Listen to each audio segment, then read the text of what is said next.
Hello.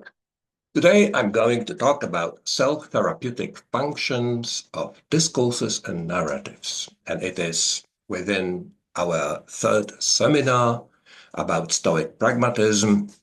Let's start. The main thing I would like to discuss is some issues and questions. And it's the main thing because I will be developing them in the later part of my talk. So the first question I would like to ask, and later during my talk try to answer, is can discourse and narrative have any self-therapeutic functions or therapeutic functions? Of course, we must not forget that we are not in the medical world here. We are in a humanistic world. So the term therapeutic or therapeutic functions or self-therapeutic functions has this humanistic dimension according to the classic understanding of philosophy and humanities as therapy for the soul, as the Stoics had it hundreds, thousands years ago. So we are not talking about medical interventions. We are talking about some activities thanks to which we can elevate a sense of quality of life without much cost. I mean, cost meaning without spending much money, because thanks to such techniques like conversation, for example, confession, meditation, and many more, it is possible, probably, this is the assumption, to do some things that would help us in, for example, rethinking some issues that we have problems with. And now, at the beginning, I would not like to be very technical and focus upon what exactly discourse means or narrative means. Let me just say that discourse usually means kind of general type of communication, and narrative usually means a more personal story. And there are many different types of discourses, narratives, but please forgive me, forgive me if I'm not too precise here, because my main idea is if discourse and narrative in general, language in general, vocabulary in general can be helpful, and do we have the possibilities to, by just using these techniques, language, description, interpretation, and so on, can we do something positive as far as this therapeutic or self-therapeutic function is concerned? So it's going to be my first question. The second thing is that, and it is related to this, because in this tradition I'm referring to, there is a sort of attention being paid to the following things. If we separate the story about my life from my life, it is something problematic. So a description or talk about my factual situation, my factual condition, should, according to this tradition, refer to what factually takes place, rather than something that splits, that make the description of me something very different from myself. So in point two, which is not a question, is an issue, but very important one for the present discussion, is kind of dilemma. Discourses / narratives, language in general, as part of their way of living the good life versus philosophical or theoretical formulations that are separate from regular life. I will be returning to this point during my talk. A central point for the whole discussion now for me is famous Socratic dictum, know yourself. And I think it is one of the most powerful aspects of agency. And agency means that I would like to be an individual that has a sense of making a difference, at least as far as my condition is concerned. And knowing myself is one of the central points here. But what does it mean, know yourself? I know myself. What does it mean? It is not an easy thing to explain, but it's easy to explain that it does refer to this discourse narrative issue, because knowing myself probably must have this linguistic aspect, because when we know ourselves, whatever we want to say, we use language, we use words, we use meanings, we use vocabulary, we use descriptions. So we know ourselves, or we don't know ourselves, but we know ourselves by means of language. We cannot escape from this discourse narrative dimension while talking about self-knowledge.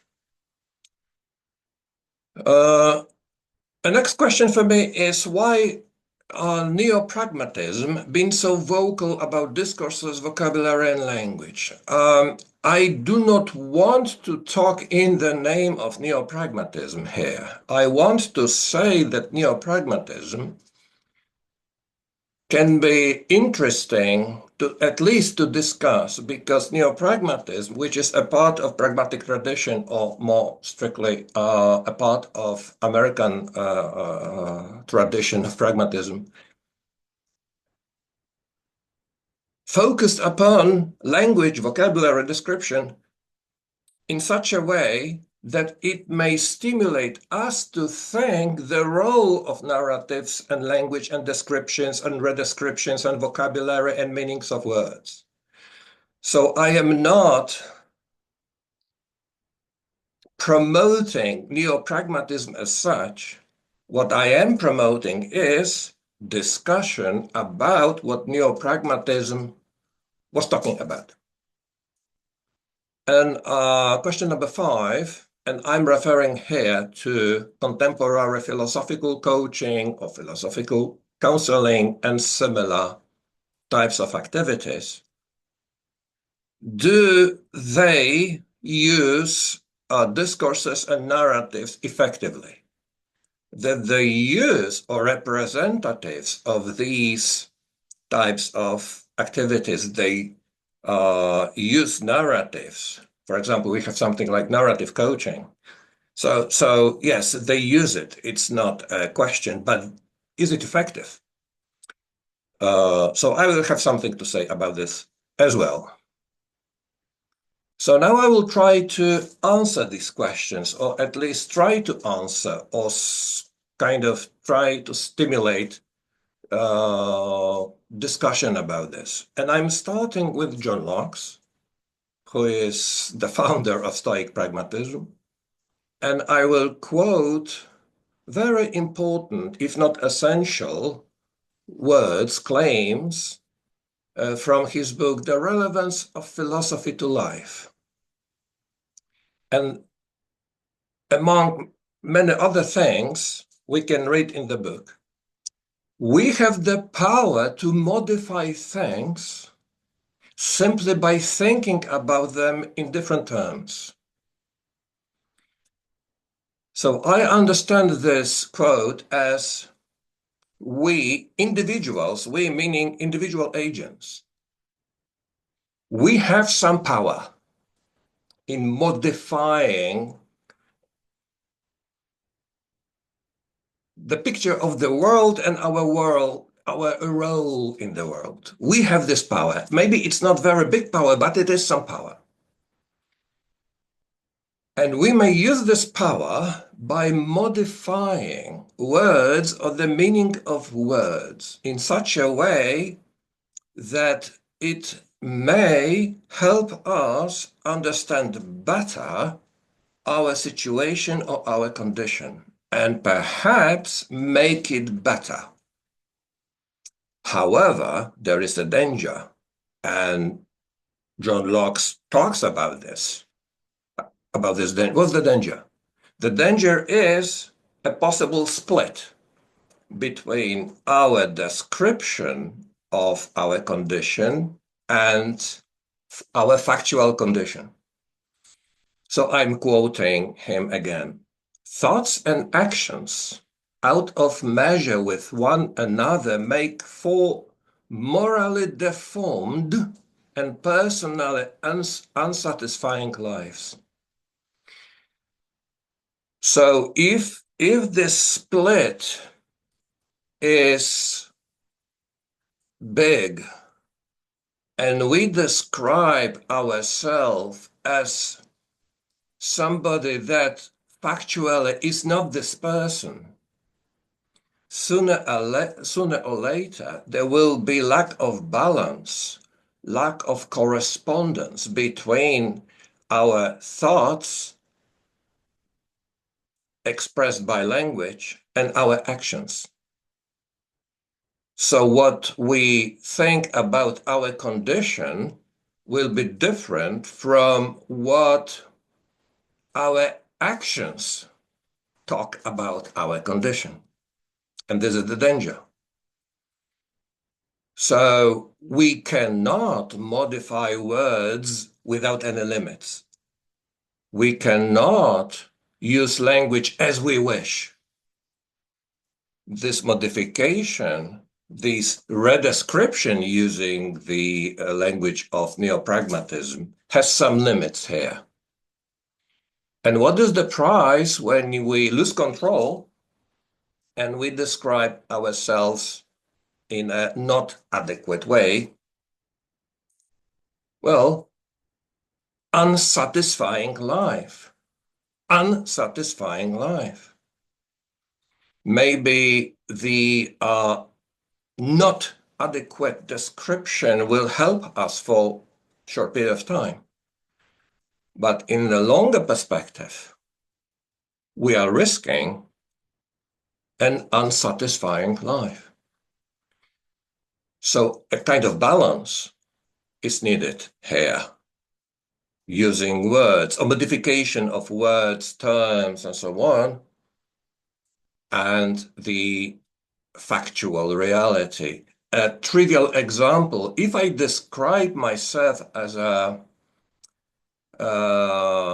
famous, fantastic guy, but it is not confirmed that I'm fantastic, and it is not confirmed, but what I do, sooner or later, I'm risking dissatisfaction, because my thinking that I'm fantastic does not translate into the reception of the world around me that I'm fantastic. But it's a trivial question, just a trivial example, just to show what is going on here. John Locke's Stoic Pragmatism, of course, refers to the classic Stoicism. And one of the most famous and most important claims about this very issue is from Epictetus, when he says, and it's a very famous quote, "What upsets people is not things about themselves, but rather judgments about the things." So what upsets people is not things themselves, but their judgments about the things. So when we are thwarted or upset or distressed, let's never blame someone else, but rather ourselves. That is our own judgments. Here, we have this therapeutic or self-therapeutic element, so characteristic for classic Stoic thinking, that when we are upset, distressed, or we can enumerate more unsatisfying types of condition, where is the problem? According to Epictetus, the problem is not out there, it is here with us. And not always also, much depends upon the context, about the specific situation, but very generally, he says that a self-therapeutic tool could be when we think about our judgments. And judgments, most often, if not always, is something that can be transmitted by words. Because judgment is maybe a feeling about something that is around us, but it also may be a rationalization of this feeling. So we are describing the situation around us, saying, oh, it's terrible.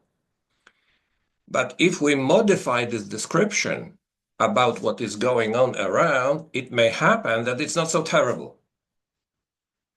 So this is the idea.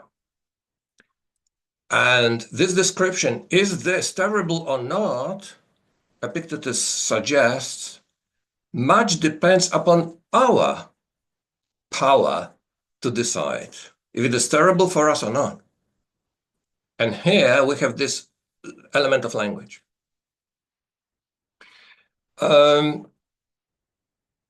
Modern Stoicism refers exactly to this Stoic thought, and very often to pragmatic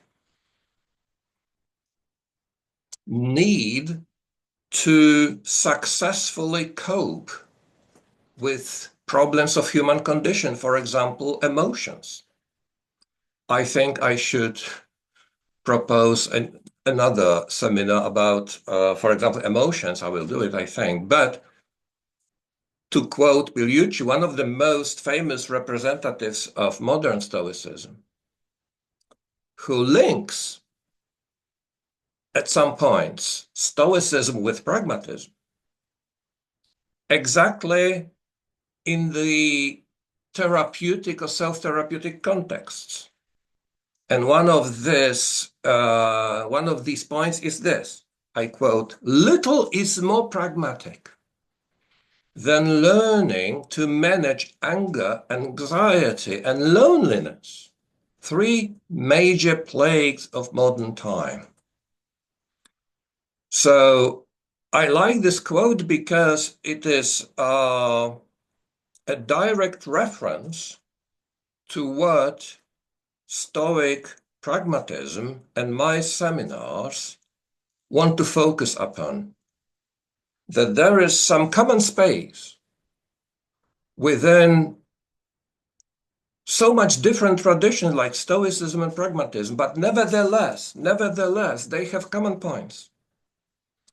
And one of these common points is what to do successfully, effectively, what to do to, for example, reduce some issues like anxiety, loneliness, anger. And in this way, elevate the quality of our lives cost-free, and do it in a pragmatic way,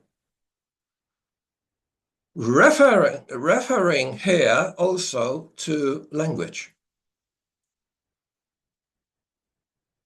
And while talking about language, by language, I mean everything, meaning discourses, narratives, words, meaning of words, and vocabulary, and so on. It's a very general term. And of course, it does not refer to national language like English, Spanish. It's something more general.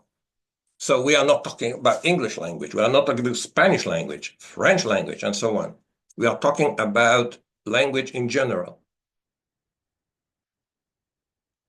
And I repeat, I'm not promoting neopragmatism as a philosophical stance at this moment. I'm promoting neopragmatism as a very interesting way of looking at language and the possibilities that language can be had if we take a look at it from our perspective. A quite famous quote from Rorty that the world does not speak, only we do. Quite controversial. I'm not sure if I would say that, but I would be happy to discuss it. So this is an indication of the power of human language and human agency in describing human condition. It's pretty powerful because it says that we humans are autonomous creatures, not determined by what the world tells us to do, because the world does not speak. So we cannot listen to the world. We only can project by means of our language such things as the role of human being, its meaningful life, our condition, but without hearing what the world is telling us to do. We are not determined, Rorty says, by what we can decipher from what the nature, God, whatever we call this by this word world, what this world means, something non-human tells us humans what to do. And the second quote, as if going deeper into this, the world is out there, but the descriptions of the world are not. So again, it is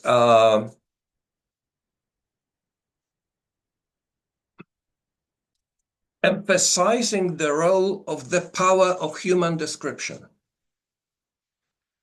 of what is out there and what we can do, how we can shape our condition. Because it is us, human agents, that can propose descriptions without listening to what the world out there is telling us to do. But to offer a redescription of our current institutions and practices is not to offer a defense of them against the enemies. It is more like refurnishing a house than like propping it up or placing barricades around it. So if we translate this quote into our context, how to elevate the quality of our lives, I understand this quote as we are free to describe and redescribe. Redescribe is to describe again, anew, from a new point of view, hoping that this new redescription will suit us better, in a better way. What does it mean, a better way? Well, it means that perhaps this new redescription will be better, meaning more helpful in our sense of well-being, of our sense of happiness, of our sense of self-realization, in our sense of having higher quality of living.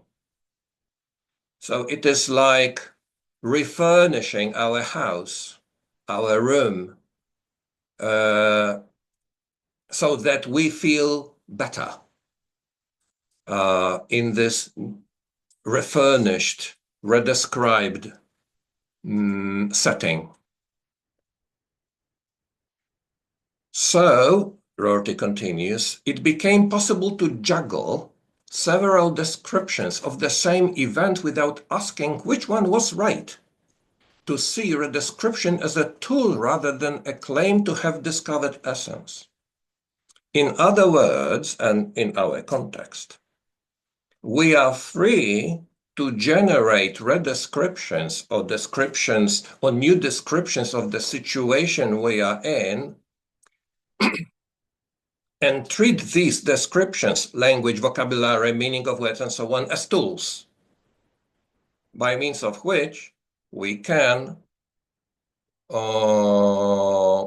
feel that this new description helps us in a better way, without saying, Rorty claims, without saying that we have reached or we have discovered something that is really true.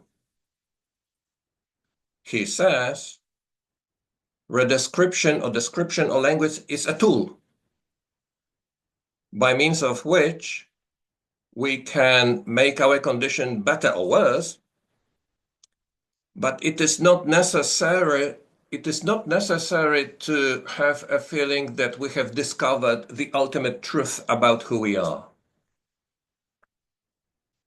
Rorty continues.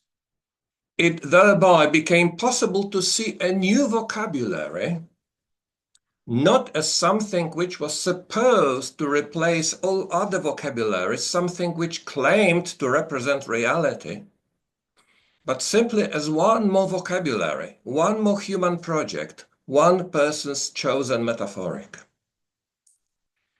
Rorty, and this is controversial, this is something I maybe would not promote here, says that we are free to compose or modify language or produce vocabulary. By vocabulary means not just thinking out new words, but give new meanings to the words we have, but also perhaps, if we have power of great poets, great literary figures who can create new words that are introduced into language, commonly used, perhaps we can do it as well. But mainly, it is give new meanings to the words that exist. But again, we are free as free agents. We are free to use vocabulary, language descriptions, redescriptions in this aim to establish, to fix our condition in a new and better way for us, or perhaps depending upon the aim of the project, perhaps our community, our institution, the group that we represent, and so on.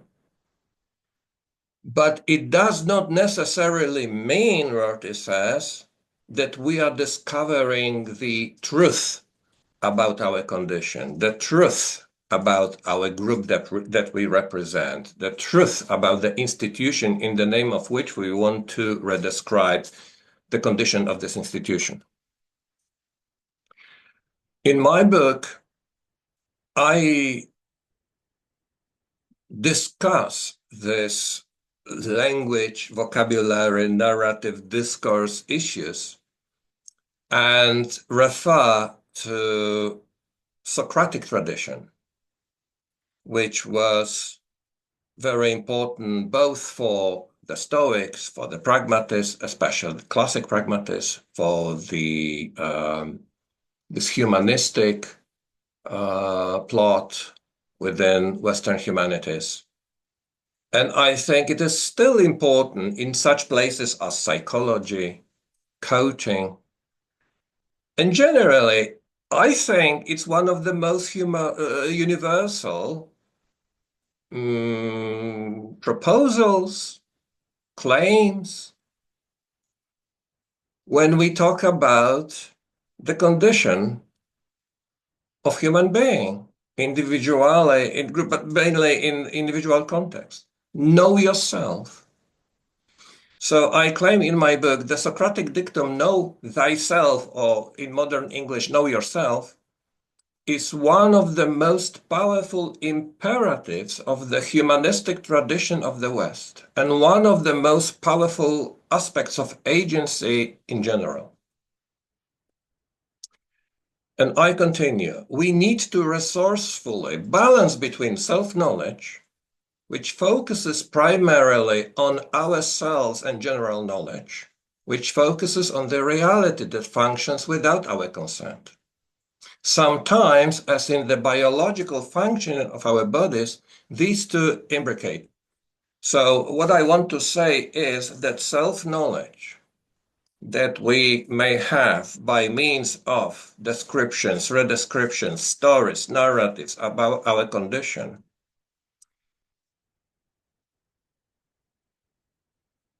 should or even must correspond to general knowledge. I'm actually repeating or referring to John Locke's words from the beginning of my presentation, that the balance between self-knowledge, meaning what we know about ourselves, should correspond to the general knowledge. It cannot escape from general knowledge, for example, biological knowledge. That or psychological knowledge or chemical knowledge and so on, knowledge we had from science or updated versions of science, because sciences are evolving, sciences are developing. We have new discoveries, new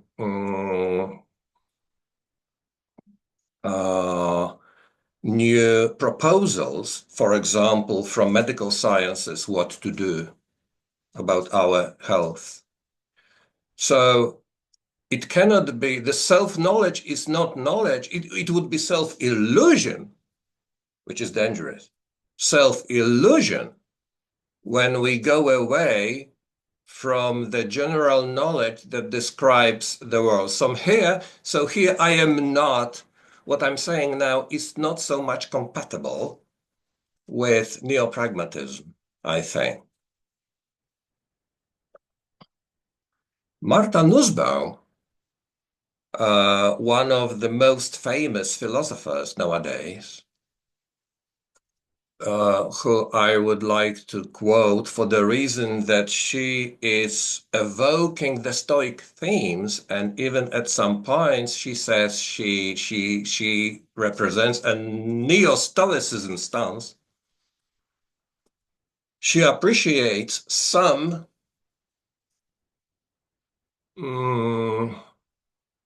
ideas proposed by the classic Stoics.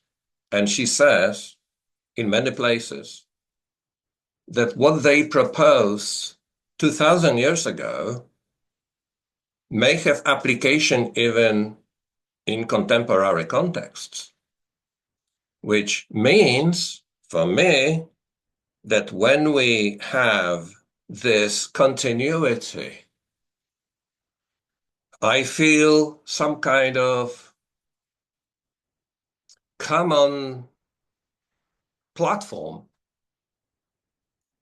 with people who lived hundreds of thousands of years ago.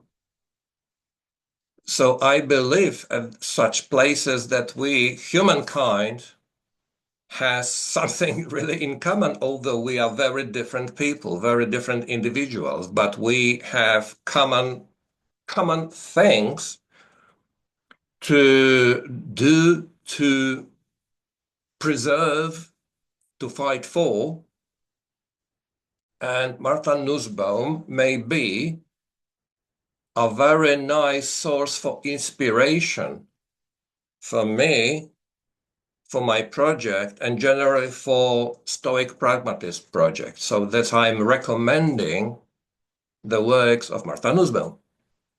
So the quote I propose here is, with that, I think they, Stoics, have a very powerful position about the role of judgments of value in emotions, which has now been amply supported by psychological research into the emotions. And I show that convergence between Stoic philosophical analysis and modern psychological analysis, which focuses on what psychologists call appraisals, that is, evaluations and their role in emotions. That part the Stoics got brilliantly right, and a lot more detail about particular emotion they also got right. So it's fascinating for me to see an eminent scholar who says that what the classic Stoics were talking about or writing about and what the contemporary modern psychology talks about, these are in some way similar things. It's very inspirational for me. Marta Nussbaum continues. With what I think they, okay, sorry, this is, I repeat this quote.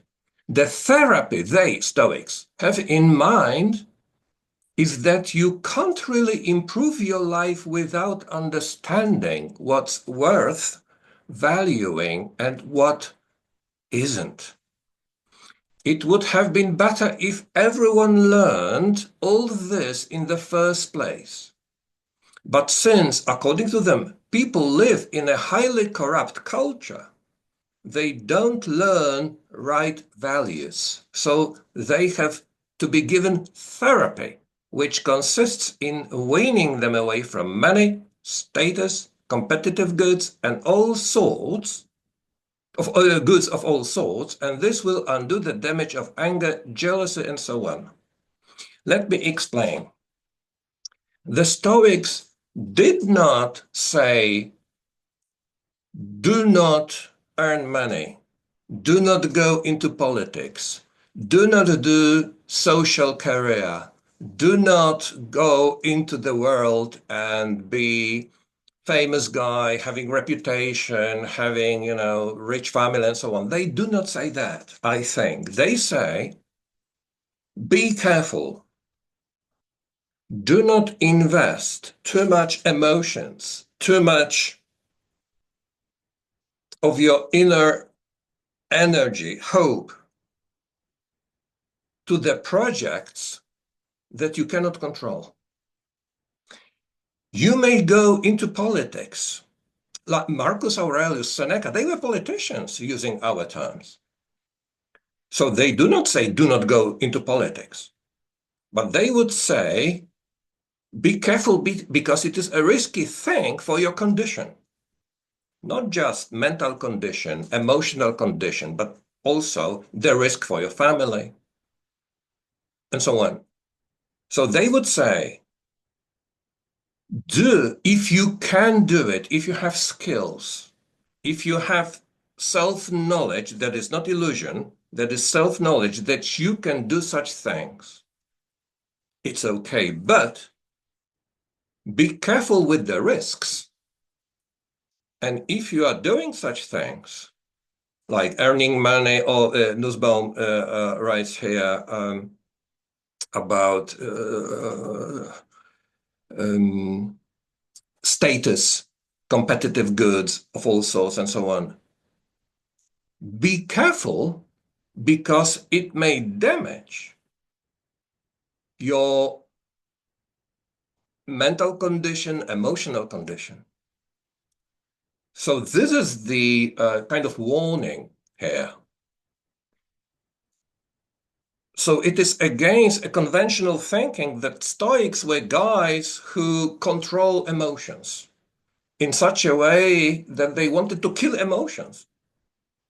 That they were guys who wanted to live without emotions. It is not true at all. It is conventional understanding of Stoic approach or attitude.